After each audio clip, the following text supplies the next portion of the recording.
हाय चाचा, कैसे हो? आपकी तबीयत कैसी है? ठीक है बेटा, बस थोड़ा झंडू बाम लगाता रहता हूँ। और जिसे पता नहीं क्या हुआ था, लास्ट वीडियो देखिए। यह शैतान सारे चीज इंटरनेट पे डाल देता है। Oh no! अरे अरे चाचा, लाइट लो और बताओ क्या हाल है? बेटा, अपना जो चप्पू है उसका बोर्ड्स का रिजल्ट आ गया। 67% लाया है। आ गए ना कम मार्क्स। बोला था मैंने पढ़ने के लिए, लेकिन मेरी बात सुनता ही नहीं है। हमेशा डांस डांस कहता रहता है। तुम ही बताओ बेटा, डांस से उसे नौकरी थोड़ी ना मिल सकती है। सोच रहा हूँ इंजीनियरिंग करवा दूँ। सुनने में आया बहुत स्कोप है। अरे क्या हुआ बेटा? अरे कुछ नहीं चाचा, कुछ नहीं। तो बेटा, शर्मा जी के लड़के का 95% आया है। पता नहीं मैं उनसे कैसे बात करूं। तुम थोड़ा समझा दो ना चप्पू को। ठीक है चाचा, मैं समझाता हूँ आपको।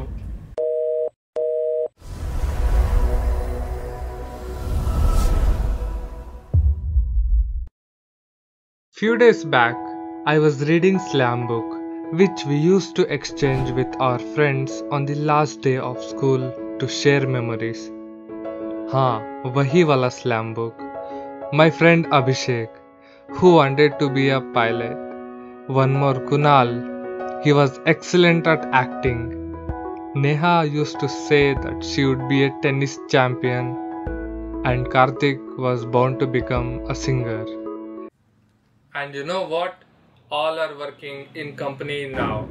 And I'm sure that most of us have situation like my friends. Just like Chacha, most of Indian parents want their kid to be a topper of class irrespective of what the kid is actually interested in.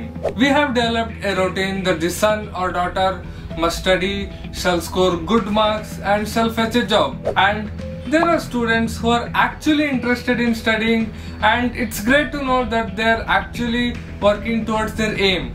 But this is not how the world is. As we are discussing about education, let me tell you about the English Educational Act of 1935. After British brought down the English Education Act of 1935, the promotion of Indian Oriental institutions like Kolkata, Madras and Banaras Sanskrit College was stopped.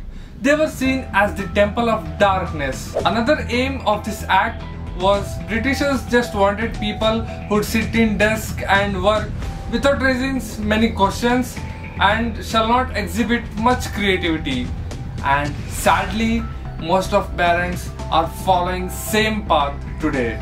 These days, students are mugging up, and the one who scores good marks is considered as intelligent. He'll be appreciated, but the one with less marks will be considered as dumb, and people start degrading him or her.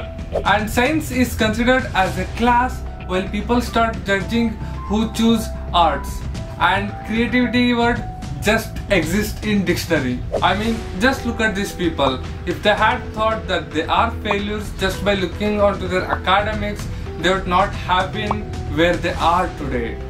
And most of things that we study is outdated and doesn't make sense in practical world. Few days back, I was reading an article on LinkedIn by a final year student who was not able to figure out what the problem was with his vehicle, because the system in the vehicle was completely different and completely new from the one which he studied in his academics. And there are lots of such examples that we come across. Many parents force their children towards their goal without even knowing what kid actually wants to do, and make them believe that you are failure if you don't score good marks. So if your son or daughter has scored less marks and interested in other fields, you are the one who has to motivate and encourage them instead of comparing with others. Your child is not actually competing with others. In fact, you are competing with their parents. Please like and subscribe if you found this useful. That's all for this video. Meet you in the next one. Thank you.